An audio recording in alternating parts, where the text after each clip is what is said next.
The news update. Reasons why a Nigerian president-elect might be disqualified.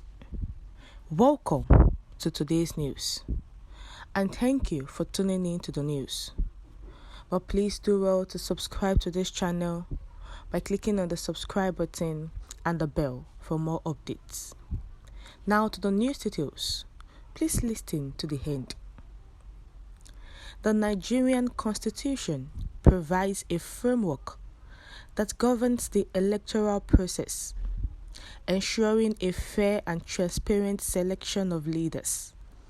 As the pinnacle of the political system, the position of the president holds immense responsibility.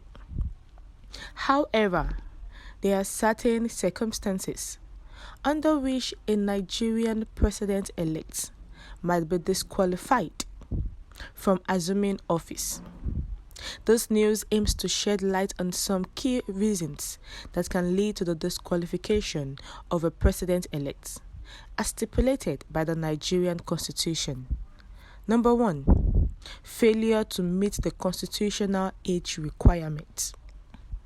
The Nigerian Constitution clearly states that a person aspiring to the presidency must be at least 40 years old.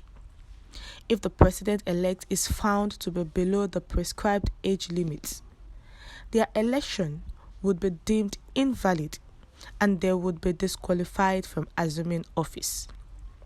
2. Dual citizenship or allegiance to another country. According to the Nigerian Constitution, a person aspiring to the presidency must be a citizen of Nigeria and not owe allegiance to any other country. If it is discovered that the president-elect possesses dual citizenship or maintains loyalty to another nation, their eligibility to assume the presidency is called into action and they may be disqualified. 3.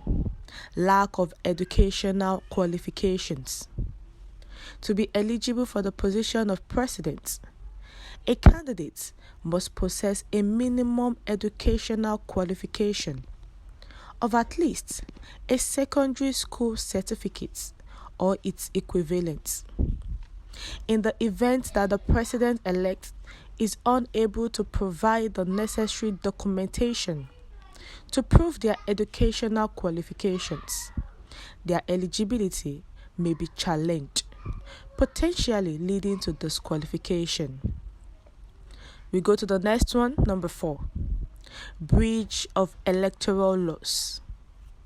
The electoral process in Nigeria is governed by various laws and regulations designed to ensure a free and fair election.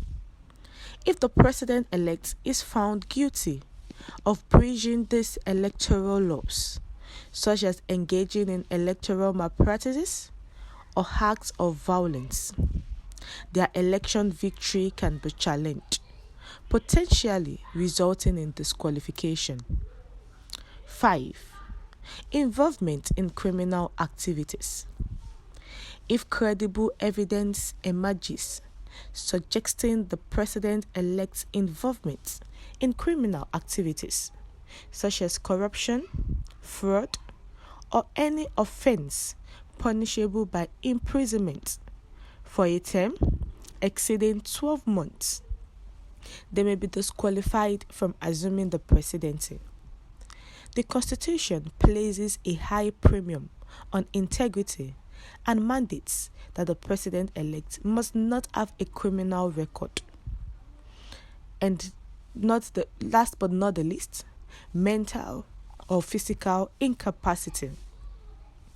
The Nigerian Constitution recognizes that a president must be of sound mind and physical fitness to discharge their duties effectively.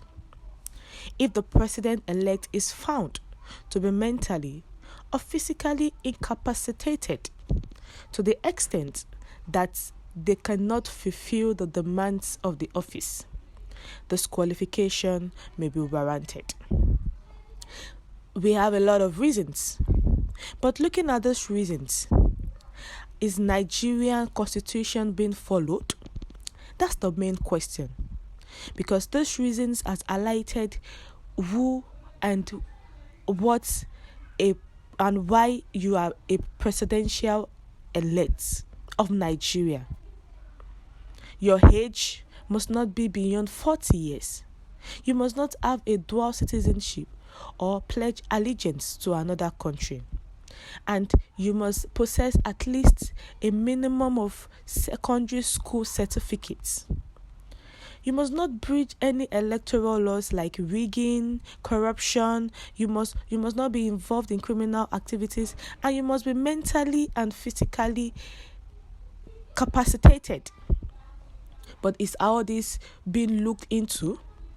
From the process of taking the nomination forms up to voting for such a candidate, and up to declaring the candidate as a president-elect. Are all this being met? Are all this being looked into?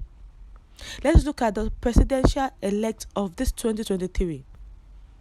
Everything that has been listed is against it.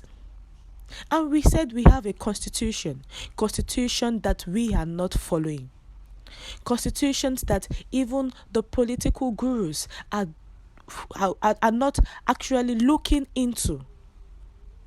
And we call ourselves a country that is not undivided, a country that believes in laws, that believes in constitution.